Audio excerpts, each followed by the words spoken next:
하나님 말씀은 구약성경 출애굽기 5장 10절에서 17절까지입니다. 우리 같이 한 목소리로 함께 읽겠습니다. 백성의 감독들과 기록원들이 나가서 백성에게 말하여 이르되 바로가 이렇게 말하기를 내가 너에게 짚을 주지 아니하리니 너희는 짚을 찾을 곳으로 가서 주우라. 그러나 너희 일은 조금도 감하지 아니하리라 하셨느니라. 백성이 애굽 온 땅에 흩어져 곡초 그루터기를 거두어다가 짚을 대신하니 감독들이 그들을 독촉하여 이르되 너희는 짚이 있을 때와 같이 그날의 일을 그날에 마치라 하며 바로의 감독들이 자기들이 세운 바 이스라엘 자손의 기록원들을 때리며 이르되 너희가 어찌하여 어제와 오늘에 만드는 벽돌의 수요를 전과 같이 채우지 아니하였느냐 하니라. 이스라엘 자손의 기록원들이 가서 바로에게 호소하여 이르되 왕은 어찌하여 당신의 종들에게 이같이 하시나이까? 당신의 종들에게 짚을 주지 아니하고 그들이 우리에게 벽돌을 만들라 하나이다. 당신의 종들이 매를 맞사오니 이는 당신의 백성의 죄이니이다. 바로가 이르되 너희가 게으르다 게으르다. 그러므로 너희가 이르기를 우리가 가서 여호와께 제사를 드리자 하는도다. 아멘. 모세가 지금 바로가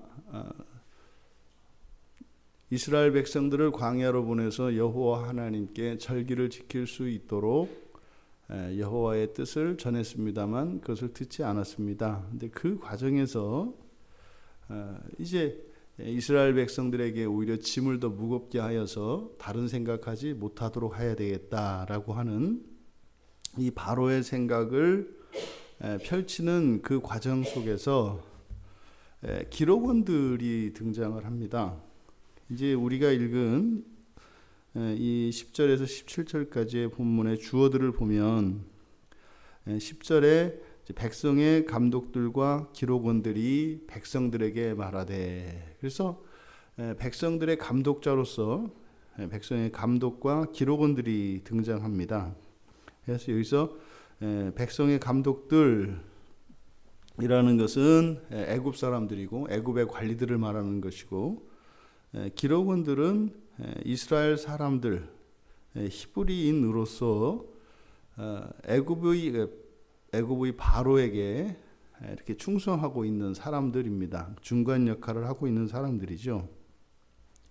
이들이 그래서 바로는 히브리 사람들 가운데에서 기록원들, 그들 사이에 이제 기록원들을 뽑아서 감독자의 이 감독들의 지위를 받도록 이렇게 하고 있는 겁니다. 그러니까 왕이 있고 전체를 이스라엘 사람들을 감독하는 애굽의 그 관리가 있고, 또 그 사이에 그 밑에 이제 히브리 사람들로서 이제 기록원들이 있는 거죠. 이 기록원들은 히브리 사람들의 입장에서 보면은 변절자와 같은 그런 사람들입니다. 근데 이제 10절에서는 이렇게 감독과 기록원들이 함께 주어로 쓰입니다만, 이제 뒤에 가면 13절에 가면 이제 감독들이 그들을 독촉하여 이렇게 하면서 이제 기록원들이 사라집니다. 그러니까 이제는 감독들이 그 이전까지는 기록원들을 통해서 이스라엘 그 히브리 노예들을 다스렸는데 이제는 직접 챙기는 겁니다. 안 되는 거죠. 수량을 채우지 못하는 겁니다. 이제 15절에 가보면, 14절에 가보면 이제는 그 바로의 감독들이 기록원들을 때리는 장면이 나옵니다. 그러니까 결국에는 이 기록원이라고 하는 사람들은 그동안은 그 바로의 그 감독들의 빌붙어서 나름대로는 호의호식하고 자유를 누렸겠지요. 하지만 지금 이들은 결국 이스라엘 사람들, 똑같은 히브리 노예라고 하는 그 정체성을 깨닫게 해줍니다. 그러니까 어쩌면 이들이 애굽에서 노예로 있으면서 사실상 400년의 기간을 살았습니다. 그러면 분명히 애굽 사람들이 직접 다 다스리지는 못할 것이고 분명히 히브리 사람들 가운데에서 몇 명을 이렇게 뽑아서 하기가 마련이죠. 그러니까 늘 어디에나 이런 변절자가 있기가 마련입니다. 그런데 이 변절자들의 입장에서 보면 현실에서 살아남기 위해서 어쩔 수 없는 일입니다. 또 그 일은 내가 하지 않아도 누가 할 겁니다. 그러니까 한편으로는 다른 사람이 욕먹을 거 그냥 내가 욕먹기로 작정을 한 거죠. 그러니까 그냥 내가 거룩한 희생을 해서 다른 사람이 변절자가 되느니 내가 변절자가 되겠다. 뭐 이런 마음도 뭐 있을 법할 것 같습니다. 근데 어찌됐든 그 공동체 안에는 늘 이런 변절자들이 있기 마련입니다. 근데 그 변절자들이 있지 말아야 할 것은 그들의 뿌리는 바뀌지 않는다는 사실입니다. 그게 바뀌지 않습니다. 지금 이들의 행동을 보면 이제 감독들한테 얻어맞고 나서 원통합니다. 그 동족들에게 손가락질을 받으며 그동안 애굽의 바로에게 충성을 했는데 수량을 못 채운다고 감독들이 자신들을 멸시하고 때리는 이런 상황이 되니까 억울하고 답답한 겁니다. 그래서 바로는 우리들의 마음을 알아줄 거다 이렇게 생각을 하는 거죠. 그래서 15절에 그들이 바로에게 찾아가서 호소합니다. 그러니까 뭐 성경에는 왕은 어찌하여 당신의 종들에게 이같이 하시나이까. 누구의 종이에요? 당신의 종이에요. 감독도 당신의 종이고 우리도 당신의 종이고 감독이나 우리나 사실은 다 바로의 당신의 그 종들인데 그 감독들이 자신들을 홀대했다 이 말이죠. 그리고 또 자신들이 이렇게 충성을 다하지 않은 것이거나 히브리 사람들 편에 선 것이 아니라 사실상 짚을 주지 않았고 그 상태에서는 도저히 그 수량을 채울 수가 없는 겁니다. 그래서 이게 어쩔 수 없는 것이지 우리들의 책임이라고 할 수는 없지 않습니까? 그러면서 이제 감독들이 자신들을 때렸다라고 하는 사실을 바로에게 이야기합니다. 뒤에 있는 당신의 백성의 죄인이다 라고 했을 때 이 당신 백성이라는 것이 감독들을 나타내는 거겠죠. 근데 이렇게 바로에게 찾아가서 하소연을 하면 뭐 그걸 들어줄 줄 알았는가 봅니다. 그러니까요, 평소에 엄청 충성을 다했던 거예요. 아무리 생각해도 이건 무조건 바로가 우리 편을 들어줄 거라고 생각을 한 거죠. 그러지 않고요, 어떻게 바로 위에 감독자들을 넘어서 바로를 직접 만날 생각을 했겠어요. 그러니까 이건 누가 봐도 감독들이 확실히 잘못한 것이라고 하는 확신을 갖고 찾아간 거죠. 근데 바로의 대답은 너희는 게으르다 게으르다. 이 게으르다고 하는 것은 지금 이스라엘 사람들에 대하여 가지고 있는 바로의 생각입니다. 그러니까 너희도 이스라엘 히브리 노예들이다 이렇게 이야기를 하는 거죠. 너희들 주제를 알아라, 분수를 알아라. 여러분, 이렇게 신앙을 버리고 세상의 편에서 이제 그렇게 살아간다 하더라도 결코 그리스도인들은 세상 사람들이 될 수가 없습니다. 그게 그렇게 되는 게 아니에요. 본질적으로 다르다고요. 뿌리가 다르다고요. 배타적인 태도를 취하라는 것이 아니라 지조를 지키라는 이야기입니다. 하나님 백성들은 하나님을 떠나서는 그 어디에서도 인정을 받지 못합니다. 오히려 조롱만 당할 뿐입니다. 지금 본문에서 모세가 이 기록원들의 이야기를 이렇게 특별히 다루고 있어요. 지금 이스라엘 백성들의 그 구원의 과정을 그리면서 왜 기록원 이야기들을 언급을 했을까? 지금 문맥 자체는 애굽 바로가 이스라엘 백성들을 보내지 않고 오히려 그들에게 더 무거운 짐을 지우고 있었던 그 사건들을 자세히 기록하면서 이 기록원들을 건드리는 겁니다. 그러니까 지금 사실 여기에서 앞으로도 계속 일어나게 될 바로와 이스라엘 그 하나님, 여호와 하나님 사이에서의 힘겨루기의 과정, 거기에서 가장 주된 목적은 바로 하나님의 백성인 이스라엘 백성들이 준비되는 것에 있습니다.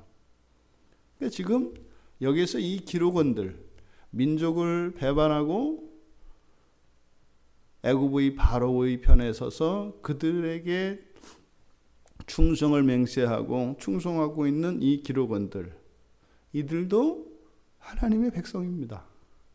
그러니 이들을 뜯어내야 합니다. 어떻게 해요? 아무리 하나님께서 부르시고 아무리 하나님께서 은혜와 사랑을 주셔도 그게 끊어지지 않습니다. 스스로 어떻게 해요? 바로로 하여금, 애굽의 감독자들로 하여금 이들을 끊어내게 하고 계시는 것이죠. 이제 아마 이 기록원들의 생각은 달랐을 것이고 분명히 여기에서는 회개가 일어났을 겁니다. 이게 이런 게 아니구나. 이렇게 시련을 당해봐야 그저 일편단심으로 우리 하나님만 섬기는 것이 이게 가장 좋은 것이구나. 배반을 겪어봐야 그 배반의 아픔이 어떤지를 아는 거죠. 이것은 지금 이 기록원들을 다룸으로써 이스라엘 백성들 안에 있었던 우상숭배 사건을 현실적으로 고발하고 있는 것이죠. 히브리 사람들은 이 기록원들을 비웃었을 겁니다. 매국노니, 변절자니, 민족을 배신한 놈이니, 이렇게 하면서 아주 벌레만 또 못한 것처럼 다뤘을 것이 틀림이 없습니다. 그러니 모세가 그들을 다루고 있죠. 근데 사실은 이 기록원들의 모습이 누구입니까? 하나님 앞에서는 바로 이스라엘 백성들 자신들의 모습이었던 것입니다. 하나님의 백성은 결코 세상의 백성이 될 수 없습니다. 우리가 맺고 있는 여러 가지 관계들이 있습니다. 그 관계에는 이름이 붙여지죠. 부부, 친구, 성도, 지체, 이것은 말입니다, 여러분, 바뀌는 게 아닙니다. 결단코 바뀌지 않습니다. 우리가 이런 관계들을 우리들이 종종 착각을 하고 우리들 마음에서 끊어내고 거리를 둘 수 있습니다. 근데 그게 그렇게 되는 게 아닙니다. 끊어지지 않습니다. 그 짐은 누구에게 가겠습니까? 고스란히 자기 자신에게 돌아오는 것입니다. 기독교인은요, 자신의 정체성을 버릴 수가 없습니다. 하나님께서 이미 창세전부터 택한 사람들이고 그리스도인 한 사람을 위하여 독생자께서 자신의 모든 것을 내어주셨다고 하는 사실을 잊지 마십시오. 우리들도 작은 동전 한 입까지도 소중히 여기고 그것을 헛되이 낭비하지 않습니다. 하나님께서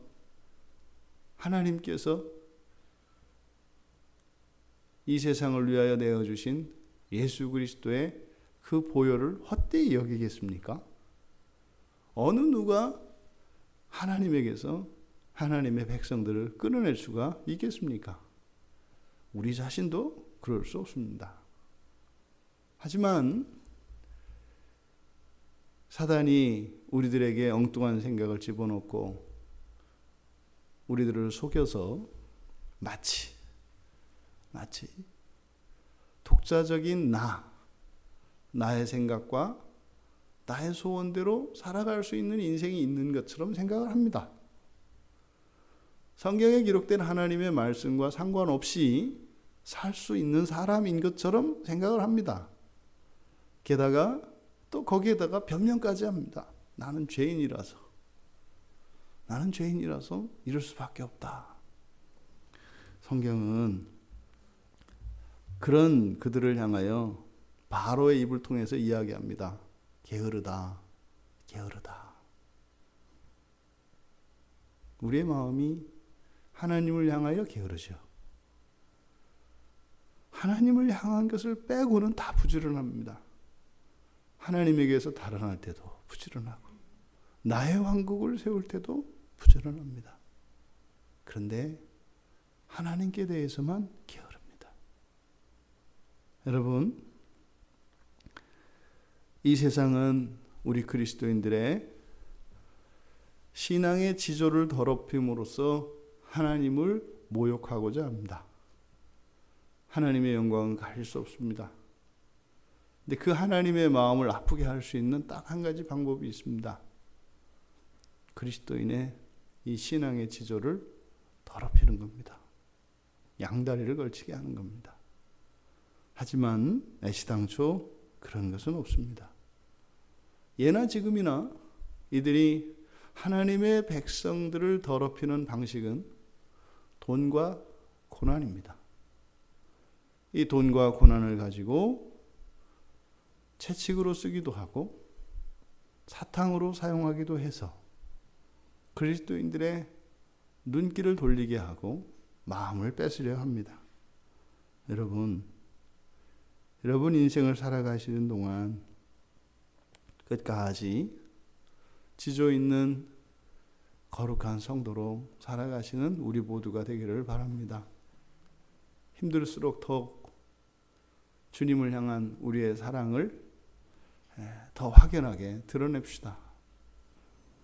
또 어떤 경제적인 달콤함이 우리를 유혹한다 할지라도 오히려 기꺼이 그리스도를 위하여 세상의 영화와 유혹을 버림으로써 오히려 그리스도에 대한 그 사랑을 더욱 즐거워하고 영광스러워할 수 있는 우리가 되기를 바랍니다.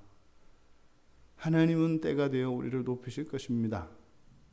하지만 그 때가 되기 전에 그 하나님의 영광을 받지 못하도록 세상은 우리를 유혹하고 우리를 위협할 것입니다.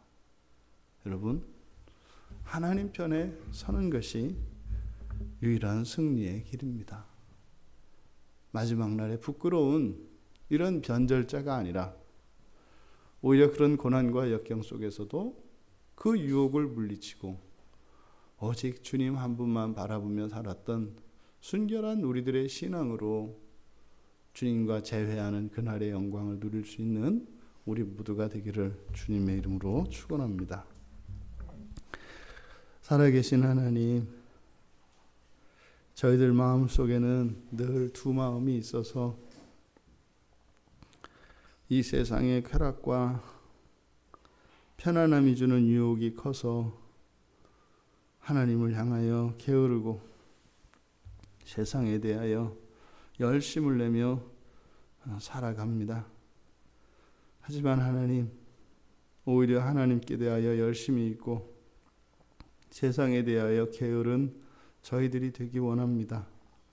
지조 있는 그리스도인으로 살게 하여 주시고 오히려 역경과 시련 속에서 저희들의 사랑이 더욱 빛나게 하시고 세상의 유혹을 뿌리칠 때 저희들의 사랑이 더욱 견고해지는 거룩하고 지조 있는 백성들 다 되게 하옵소서.